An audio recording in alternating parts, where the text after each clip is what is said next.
Right,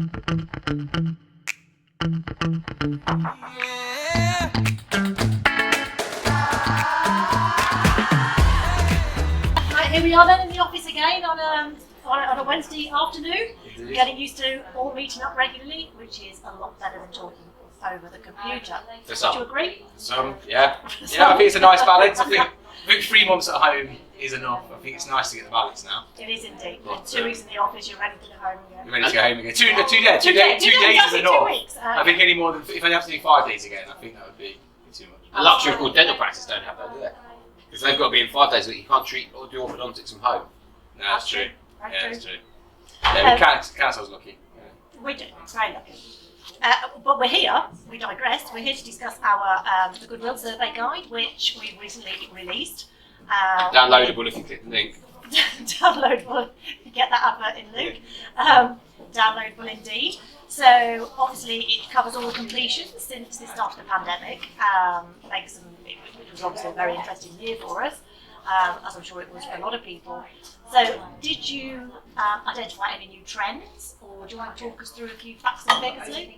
Well, I wouldn't say there was any new trends per se, but what was quite interesting is I think we didn't release the survey last year because, of course, we weren't really sure, although there was completions in the year preceding the pandemic, of course, we weren't really sure that the data was relevant because we weren't sure whether actually we were in an entirely new world come the 1st of April last year, and of course there was lots of talk about values going down and almost the Armageddon of kind of dental practice sale transitions, and that's something which didn't happen.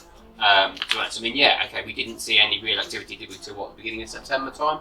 I think the first... From a completions point of view. Yeah. Yeah. And we saw very little deals drop out, and we saw very little number of deals negotiated. So actually most of the deals that were in pre-ledger before lockdown stayed in pretty much in the same form. Yeah. If anything, the negotiation was more with additional deferred considerations, it wasn't. So if you were getting 2 million before, you was probably still getting 2 million, but you might have only been, say, getting a smaller proportion of that at completion. Yeah. And we found in the sales progression team, the banks were just wanting really 3 months MI or something like that, just to make sure that see that the practice was picking up once they reopened again. Well, I think that's probably one of the trends that probably isn't necessarily a trend, but probably is worth noting about this report, is that whilst we say obviously completion activity didn't en masse start to pick up till September, the completion activity that picked up in September was largely the stuff from the dental consolidators, the dental corporates, where they were either producing their own management information to get more money out of the banks, or they weren't as reliant as it going through the various different credit channels, so they could be a bit more flexible in terms of the MI that was produced. In reality, they started acquiring about 3 months earlier than the independent market did, and the independent market probably only really came back after Christmas time. Once, as you say, they were in a position to not only demonstrate that they had 3 months of strong recovery, they then had to report it. So if you think in practice, dental practice opened at the beginning of June, it then probably took most practices a good 2-3 months to find their feet sort of with the fallow time. So they weren't producing cast iron strong figures to say beginning of August time. That takes us to about the end of October.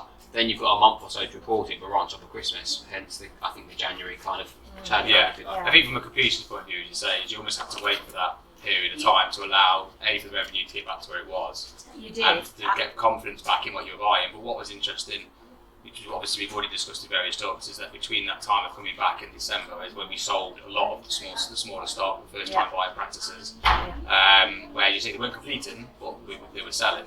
And as you say, it's only since January where we've started to see those start to trickle through. And actually the banks aren't, they're looking at it, but I've had no resistance from any transaction yet where it's come to the point where they're looking at the 3 months a night. It's all sort of, as long as it's serviceable, Absolutely.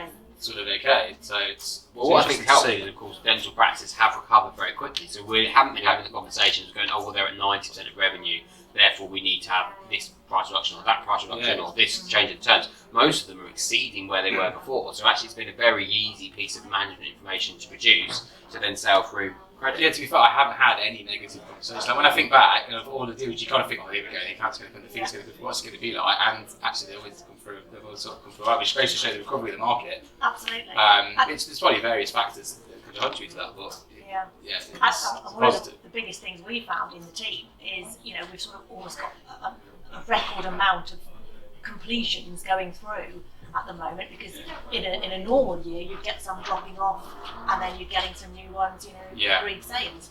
But we're talking about a bottleneck where they weren't dropping off the other end because of the delays of completion. But it's just so healthy at the moment. We've got new sales being agreed. We've got the older ones now gradually beginning to drop off. But it's had a massive impact on the team dealing with such a large number. Yeah, and I think that's where it's going to be interesting to, when we look at this year's comparable data. This year's Goodwill survey with what next year's Goodwill survey is going to say, because you don't know how much of the two surveys, the nuances that have happened, the different variables considering COVID, and maybe even the appetites changing, the group's appetite changing, how that has had an impact on both years, and whether actually it would have been very different if that wouldn't have been the case. Well, that, and you've got more people coming into the market. So obviously, what we're completing now, the reality was you probably had a smaller number of acquirers who were pushing deals through, whereas now the groups that maybe did take a bit longer to recover or a bit longer to produce the management information to renegotiate their finances, they're all back now. It's only probably the big two corporates that aren't acquiring, but we've got a market where pretty much most groups are making some kind of acquisitions, and thus it's getting really, really competitive, particularly for some of the key stock that they want to buy, where EBITDA is, say, above 150 grand. Yeah, no, that's very true. Because if you look at this survey, there's three probably three things that probably that do stick out most. Is one, the average sale value is up. Over £1 million for the first time ever. Which is the first time ever. The multiples up slightly. Yet as a percentage of turnover, if you can use it as an expression, it's down by 10 percentiles, which is interesting. When you think about how happy, we're up almost like 1.2, 1.15 multiple. Well, you make the point about what's next year going to show. That's the bit I think is actually going to be the bit I'm actually going to look out for, even in our interim report, which comes out in September, because what that says in real terms is potential practices are probably slightly less profitable than they were. Yeah. But what we don't know is whether that is a bump, because you've got maybe a little bit of abatement, maybe. You've maybe got lots of investment into PPE and airtime changes and stuff like that, and when actually now those changes, if you like, have sunk costs, whether actually the percentiles think is going to go back up again, but not at the same pace as the EBITDA multiple, so almost that's going to recover itself. It'd be interesting to see whether it's symptomatic of the last 12 months or 18 months and whether that's going to show that's going to be different. But so it's an interesting facts really. Interesting. Interesting. It's interesting. No, it's interesting. It's interesting because I suppose when we look at, when we say we only just done the survey, but I didn't know what to expect. I suppose to a certain degree, because you kind of get lost in the last 9 months. Of doing deals, and it's not until you actually look at the data you go, oh yeah, that actually is a trend, doesn't it? Yeah, definitely. And the other one, of course, is who's acquiring. Yeah, because we've got we always obviously most of what we do is talking to independent purchasers, and we do a large group, a large number of deals as well to groups. But what I didn't realise, again, until the report was put together, is there is almost this gap, of people between sort of 4 to 10 practices who just seemingly aren't completing or aren't buying practice. And I don't know whether that's because they're struggling to borrow money, which isn't what our finance tip is telling us, because actually it is possible to borrow money if you're in that kind of group, or whether it's just that COVID was such a headache that they've gone, do you know what, I want to really balance my books, I want to really know that those practices are performing before they do anything else, or whether, as we're seeing, and anecdotally the same in our practice update meeting today, whether those groups are exiting, so they're the people we're selling, so therefore they're not acquiring.